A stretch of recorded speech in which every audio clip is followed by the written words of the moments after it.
Hello students, स्वागत है आपके अपने चैनल द जीनियस इंस्टीट्यूट में। मैं आदित्य प्रजापति आज आपके सामने इलेक्ट्रोकेमिस्ट्री का बहुत ही इम्पोर्टेंट टॉपिक लेके आया हुआ हूँ। इससे पहले मैंने आपको कोलराउस लॉ, नॉट्स इक्वेशन और भी कुछ ओम्स लॉ वगैरह बताए थे और उनके क्वेश्चन भी सॉल्व कराए थे। आज उसी चैप्टर का एक नया टॉपिक है जिसे हम लोग कहते हैं फैराडेज लॉ ऑफ इलेक्ट्रोलिसिस।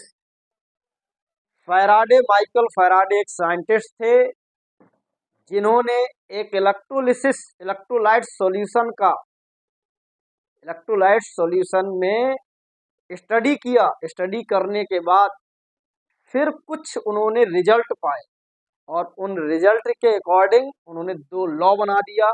एक को कह दिया गया फैराडेज फर्स्ट लॉ, एक को कह दिया जाएगा फैराडेज सेकेंड लॉ।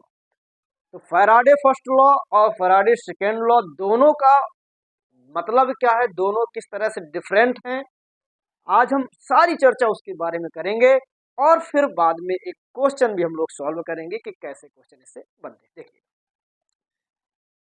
सबसे पहले फैराडेज लॉ ऑफ इलेक्ट्रोलिसिस का मतलब है, फर्स्ट लॉ कहता है द मास ऑफ सब्सटेंस, मास हमने ले लिया एम। ध्यान दीजिएगा, बहुत स्पष्ट रूप से आपको बताएंगे हर चीज कि कैसे क्या हुआ। मान लीजिए हमने एक इस प्रकार से कोई पात्र ले लिया है, बर्तन ले लिया है। इस बर्तन में हमने एक साल्ट सॉल्यूशन भर दिया है, साल्ट सॉल्यूशन डाल दिया। फिर इस साल्ट सॉल्यूशन में हमने क्या किया, एक मेटल रॉड डाली जिसे हम लोग कहते हैं इलेक्ट्रोड। ये मेटल,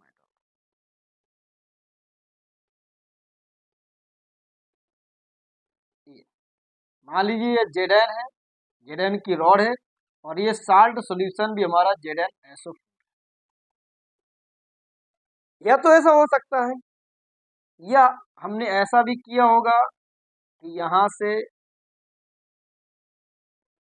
ये फिर से रॉड डाली है, इस बार ये हमने Cu ले लिया है और इसमें जो सॉल्यूशन भरा है वो CuSO4 का। तो कह रहा the mass of substance deposited और लिबरेटेड,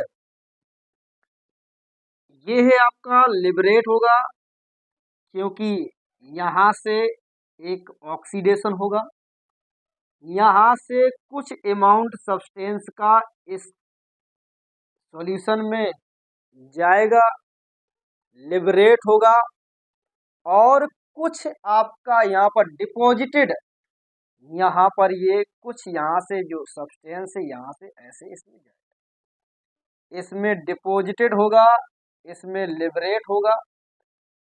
तो डिपॉजिटेड और लिबरेटेड एट एन इलेक्ट्रोड, इनको क्या बोलते हैं, इलेक्ट्रोड कहते हैं, इलेक्ट्रोड कहते हैं। इलेक्ट्रोड ड्यूरिंग इलेक्ट्रोलिसिस, इलेक्ट्रोलिसिस की परिभाषा क्या होती है, डेफिनेशन क्या होती है कि जब हम लोग किसी इलेक्ट्रोलाइट्स को एक्वस सॉल्यूशन में डिसॉल्व करके करंट फ्लो करा दे तो वो क्या हो जाए, डिसोसिएट हो जाता है, टूट जाता है, उसी को हम लोग कहते हैं इलेक्ट्रोलिसिस।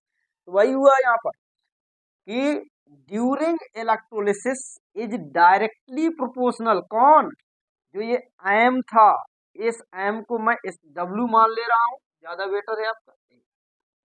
जो डब्ल्यू है वो डायरेक्टली प्रोपोर्शनल है किसके, इलेक्ट्रिक चार्ज मींस क्यू के। आप डब्ल्यू डायरेक्टली प्रोपोर्शनल है क्यू के।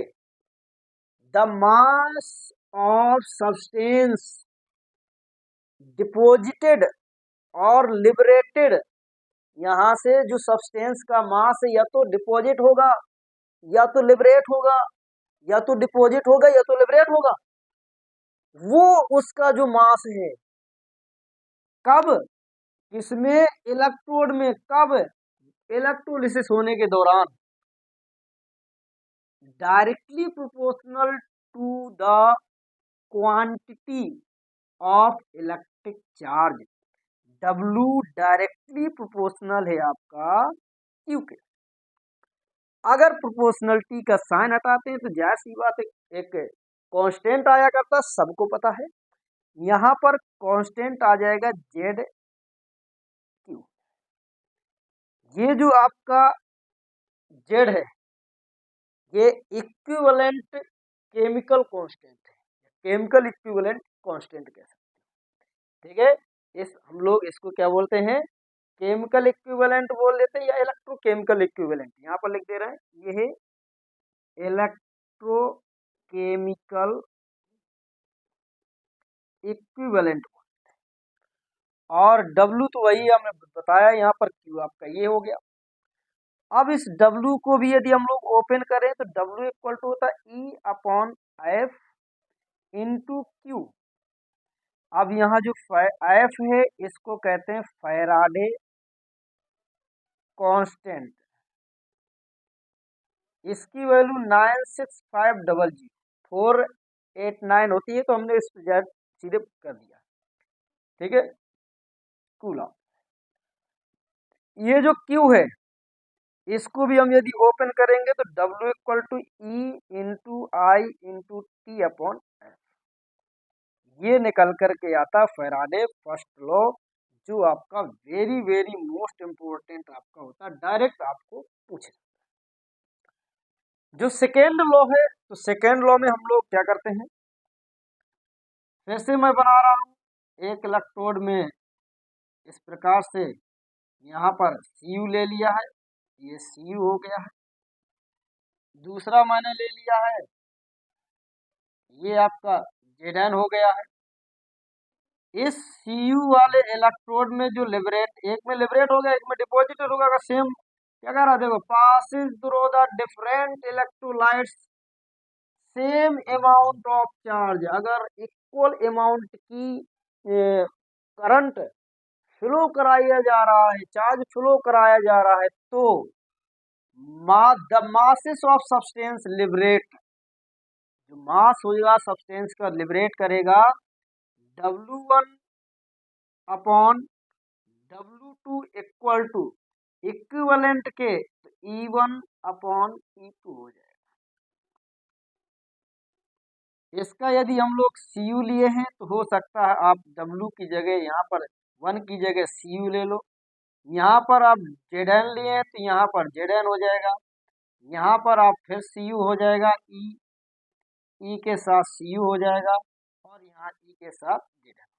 तो आप जो भी उसने रॉड लिया है उस टाइप से आप वहाँ पर उसके क्या कर सकते हो, वैल्यू ले सकते हो यहाँ पर। तो इस प्रकार से फर्स्ट लॉ सेकेंड लॉ दोनों आपको याद रखना है। अब इसमें एक एक दोनों का क्वेश्चन मैं आपको करा दे रहा हूँ। देखिए, जो ये आपके क्वेश्चन है, ये वाला पहले रूल से लगेगा और ये दूसरा वाले से लगेगा। दोनों से मैं एक एक करवा दे रहा हूँ, बाकी आप लोग प्रैक्टिस करिएगा और भी आंसर आपसे निकल आएंगे आसानी से। तो सबसे पहला क्वेश्चन है कि a current of which strength should be passed in a solution of AgNO3 for 2 hours to obtain 10 gram silver. तो स्मॉल w मतलब कि सिल्वर का जो वेट निकला के आया है तुम्हारा 10 ग्राम है। टाइम यहाँ पर आपको गिवन है 2 आवर है, तो 60 इंटू 60 हो गया, ये आपका सेकेंड में बनाना पड़ता है। और इसके बाद कोई वैल्यू तो यहाँ पर दी नहीं है, बस Ag दिया हुआ है, Ag आपका दिया हुआ है। तो Ag जब दिया हुआ है तो Ag का आपको इक्विवेलेंट मास निकालना पड़ेगा। तो ये आपका 1 प्लस होता है, तो इसको निकालने के लिए 108 अपॉन 1 ही करेंगे, तो 108 ही आपका आया करता है। आपको याद होगा, पता होगा, पहले चैप्टर में पढ़ाया गया। ये आ गया, Eb आ गया। अब आपके पास फार्मूला होता ही होता है, क्या था, W equal to E upon F into I into T. ये आपके पास फार्मूला है। तो आपको क्या निकालना है, करंट निकालना है। क्या निकालना है, करंट निकालना है। तो W की वैल्यू यहाँ पर 10 है, इक्वल टू E की वैल्यू 108 हो गई है, इसकी वैल्यू 96500 हो गई है। I की वैल्यू आपको कैलकुलेट करनी है, T की वैल्यू यहाँ पर 6 6 36 दूना 72 हो जाएगी, तो ये 72 हो गया और 2 जीरो आपके और आ गए ऐसे। तो I इक्वल टू हो जाएगा तुम्हारा, दोनों जीरो से दोनों जीरो कट जाएंगे, तब जाकर के ये हो जाएगा 9650 अपॉन 108 इंटू 72। ये आपका यहाँ पर कैलकुलेट आप लोग कर लीजिएगा, जितना है वो आपका एम्पियर में आंसर आएगा। क्या आएगा, एम्पियर में आंसर आएगा। सेम क्वेश्चन यहाँ भी है, देखिए उसने 2 सेल ले लिया, जैसे मैंने अभी बताया था, एक सेल आपका ये, एक सेल आपका ये, और इन दोनों सेल में एक को कहा सिल्वर का बना हुआ, ये Ag है, और ये आपका कह रहा है Cu है। तो Ag का उसने वेट दे दिया है, मतलब WAG उसने दे दिया है 1.45 ग्राम, और Cu का उसने आपसे पूछ लिया है, Cu का आपसे पूछ लिया है। तो और EAG अभी अभी देखो मैंने बताया 108 होता है, 108 होता है। वहीं जब ECU का निकालते हैं, जब ECU का निकालेंगे तो इसका तुम्हारा यहाँ पर क्या कह रहा है, CuSO4 कह रहा है, इसका मतलब 2 आपकी वैलेंस है, तो 63 अपॉन 2 करना पड़ेगा, तो 31.5 आ जाएगा। अब आपके पास फार्मूला था WAG upon WCU equal to, यहाँ पर हो जाएगा EAG अपॉन ECU। वैल्यू रखेंगे तो EWAG 1.45 अपॉन WCU आपको कैलकुलेट करना है, इसकी वैल्यू 108 है, इसकी वैल्यू 31.5 है। अब आप आसानी से इसको कैलकुलेट कर लेंगे और निकल भी जाएगा। तो इस प्रकार से फैराडे लॉ के जितने भी आपको क्वेश्चन हैं, सारे आपको सॉल्व करना है। जब सॉल्व हो जाए, ना बने, तो आप मुझे मैसेज भेज करके, कमेंट करके, जैसा भी आपको सोर्स मिले, फ़ोन करके, जैसा भी आप मुझसे पूछ सकते हैं, बिल्कुल। बाकी आपको चिंता करने की आवश्यकता नहीं है। मैं पूरा का पूरा प्रयास करूंगा कि आपको सारी चीज़ें बोर्ड एग्जाम तक रिवाइज करवा दूं और अच्छी अच्छी चीज़ें आपको दे दूं। आपको परेशान होना चाहिए, बस साथ देना है मेरा, मैं तुम्हारा साथ दूंगा। धन्यवाद, मिलते हैं नेक्स्ट वीडियो।